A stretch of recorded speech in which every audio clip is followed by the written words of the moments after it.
Hello students, this is Priyanka and welcome to my channel Live to Learn. So today we will going to discuss the solution of chapter 14, that is water. Before that, please subscribe my channel and don't forget to press the bell icon. So the first question is, fill up the blanks in the followings. The process of changing of water into its vapor is called dash. यानी कि वह प्रक्रिया क्या कहलाती है जिसमें पानी वाष्प में परिवर्तित हो जाता है, तो उसको हम इवेपोरेशन यानी वाष्पीकरण कहते हैं. B, the process of changing water vapour into water is called condensation. वह प्रक्रिया क्या कहलाती है जिसमें वाष्प दोबारा से पानी में परिवर्तित हो जाती हैं, तो उसे हम कंडेंसेशन यानी संघनन कहते हैं. No rainfall for a year or more may lead to drought in that region. अगर किसी जगह पर कुछ साल या फिर बहुत ज़्यादा समय तक बारिश नहीं होती तो वहाँ पर ड्रॉट यानी सूखा पड़ जाता है. एक्सेसिव रेन्स में कोज डैश. तो जब कहीं किसी स्थान पर बहुत ज़्यादा बारिश होती है तो वहाँ बाढ़ आ जाती है. Next is state for each of the following whether it is due to evaporation or condensation. यहाँ कुछ सेंटेंस दिए गए हैं, आपको उनमें बताना है कि वह कंडेंसेशन की वजह से हो रहा है या इवेपोरेशन की वजह से. So first is water drops appear on the outer surface of a glass containing cold water. यानी कि किसी ग्लास में अगर ठंडा पानी रखा हुआ होता है तो उसकी बाहरी परत पर पानी की बूंदें दिखाई देती हैं, तो वो होता है बिकॉज ऑफ कंडेंसेशन यानी कि संघनन. B, steam rising from wet clothes while they are iron.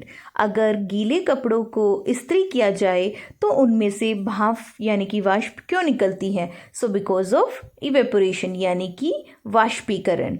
C, fog appearing on a cold winter morning. सर्दी के दिनों में सुबह सुबह जो धुंध दिखती है उसका क्या कारण है? So because of condensation.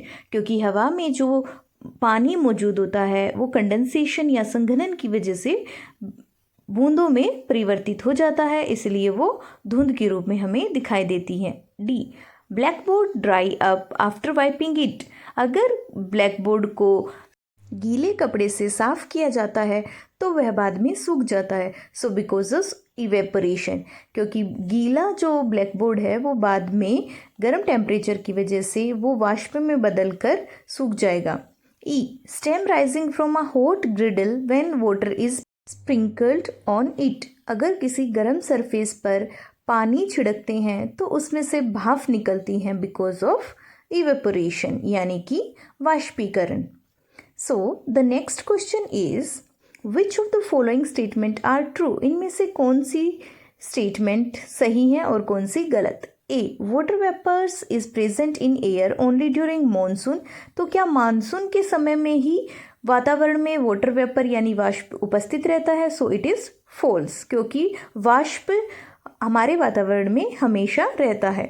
B, water evaporates into air from ocean, rivers and lakes but not from the soil. तो क्या जो पानी है वो समुद्र से, नदियों से या झीलों से ही वाष्पीकरण होता है, सोइल से नहीं होता? सो इट इज़ फॉल्स, क्योंकि जो वाष्पीकरण है वो मिट्टी में से भी होता है, क्योंकि मिट्टी में भी पानी की मात्रा उपस्थित होती है. C, the process of water changing into its vapor is called evaporation. So it is true. तो वह प्रक्रिया जिसमें पानी भाप बनकर वाष्पित हो जाता है उसे evaporation कहते हैं. So it is true. D, the evaporation of water take place only in sunlight. So it is false. क्योंकि जो पानी इवेपोरेट होता है वो सिर्फ सनलाइट की वजह से ही नहीं होता, और भी बहुत सारे फैक्टर्स हैं जिनकी वजह से पानी इवेपोरेट होता है. E, water vapors condenses to form tiny droplets of water in the upper layer of air when it is cooler. So it is true. क्योंकि जो पानी की वाष्प है वो ऊपर जाकर, काफ़ी ऊंचाई पर जाकर पानी की बूंदों में परिवर्तित हो जाती है. So this statement is true. Next question is, suppose you want to dry your school uniform quickly. Would separating it near an अंगीठी or heater help? If yes, how? तो अगर मान लो आपको आपकी स्कूल यूनिफॉर्म को बहुत जल्दी सुखाना है, तो क्या आप अगर उसे अंगीठी या हीटर के पास रख दोगे तो उससे वह आपकी मदद होगी? सो आंसर इज़ बिल्कुल सही, यस। क्योंकि अगर हम अपनी स्कूल यूनिफॉर्म को अंगीठी या हीटर के पास रखेंगे तो उसमें जो पानी है वो गर्म होकर बहुत जल्दी वाष्पित होगा, यानी कि जो वाष्पीकरण की दर है वो बढ़ जाएगी और जो स्कूल यूनिफॉर्म है वो बहुत जल्दी सूख जाएगी। Next question is take out a cold बोतल of water from refrigerator and keep it on a table. तो एक ठंडी पानी की बोतल को रेफ्रिजरेटर से बाहर निकालना है और उसे एक टेबल पर रख देना है। After some time you notice some droplets of water around it. Why? तो उसके कुछ समय बाद आप देखोगे कि उस बोतल के चारों तरफ छोटी छोटी बूंदें प्रेजेंट हो जाती हैं। तो ऐसा क्यों होता है? क्योंकि बोतल के चारों तरफ की हवा ठंडी होकर कंडेंस हो जाती है और छोटी छोटी पानी की बूंदों में बदल जाती है, इसलिए हमें बोतल के चारों तरफ छोटी छोटी बूंदें दिखाई देती हैं because of the condensation. Next question is, to clean their specs, people often breathe out on glasses to make them wet. Explain why the glasses become wet. तो कई बार जब लोगों को अपने स्पेक्स यानी कि अपने चश्मे को साफ करना होता है तो लोग उस पर ब्रीथ आउट करते हैं, सांस बाहर निकालते हैं, जिसकी वजह से जो ग्लास है वो गीला हो जाता है। तो इस तरह ऐसा क्यों होता है? तो जब हम सांस बाहर निकालते हैं तो उसमें गैसेस के साथ साथ कुछ वाटर वेपर्स यानी भाप भी होती हैं जो चश्मे की सरफेस पे आकर ठंडी होकर कंडेंस हो जाती हैं, जिसकी वजह से वो चश्मे की सरफेस गीली हो जाती है और उसके बाद उसको आसानी से साफ किया जा सकता है। So next question is, how are clouds formed? बादल कैसे बनते हैं?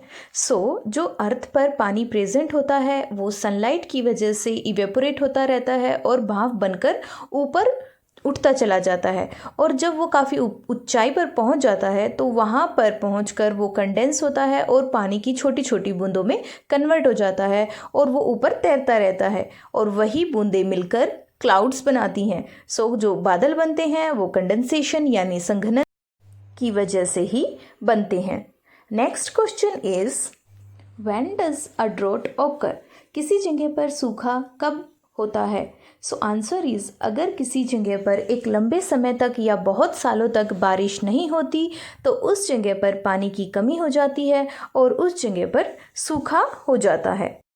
Okay student, hope you understood the solution of this chapter. So please like, share and comment on the video.